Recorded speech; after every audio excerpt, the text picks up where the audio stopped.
ಶ್ರೀ ಗುರು ಬಸವಲಿಂಗಾಯ ನಮಃ.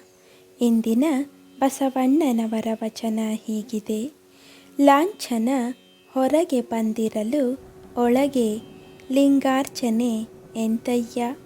ಮುಖದಲ್ಲಿ ಕಟ್ಟಿದ ಕನ್ನಡಿ, ಮೂಗಿನ ಮೇಲಣ ಕತ್ತಿ, ಸಮಯಾಚಾರವೆಂತುಟಯ್ಯ. ಕೂಡಲ ಸಂಗಮ ದೇವಯ್ಯ, ಮೂಗ ಕೊಯ್ಯದೆ ಮಾಡ್ಬನೆ ಹೇಳಯ್ಯ.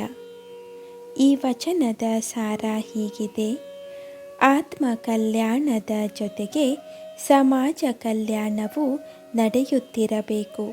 ಲಿಂಗಾರ್ಚನೆ ಮಾಡುವವರು ಹೊರಗಿನ ಜಂಗಮ ಅಥವಾ ಸಮಾಜದತ್ತ, ಅಂದರೆ ಲಾಂಛನದತ್ತ ಗಮನ ಹರಿಸಬೇಕು.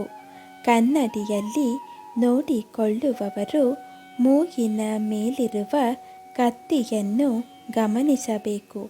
ಅದೇ ರೀತಿ ಸಾಧಕರು ಅನ್ಯಮನಸ್ಕರಾಗಿ ಅಥವಾ ಅಲಕ್ಷ್ಯತನದಿಂದ ಆಚಾರವನ್ನು ಮಾಡಿದರೆ ಅದು ಸಮಯಾಚಾರವಾಗದು.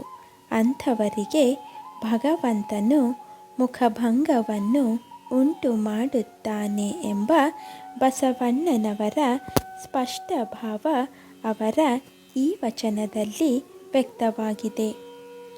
ಇಂದಿನ ಮಾತು: ಸೃಜನಶೀಲ ವ್ಯಕ್ತಿಯನ್ನು ಪ್ರೇರೇಪಿಸುವುದು ಸಾಧನೆಯ ಮಹತ್ವಾಕಾಂಕ್ಷೆಗೆ ಹೊರತು ಮತ್ತೊಬ್ಬರನ್ನು ಬಗ್ಗು ಬಡಿಯುವ ಹಪಹಪಿಯಲ್ಲ.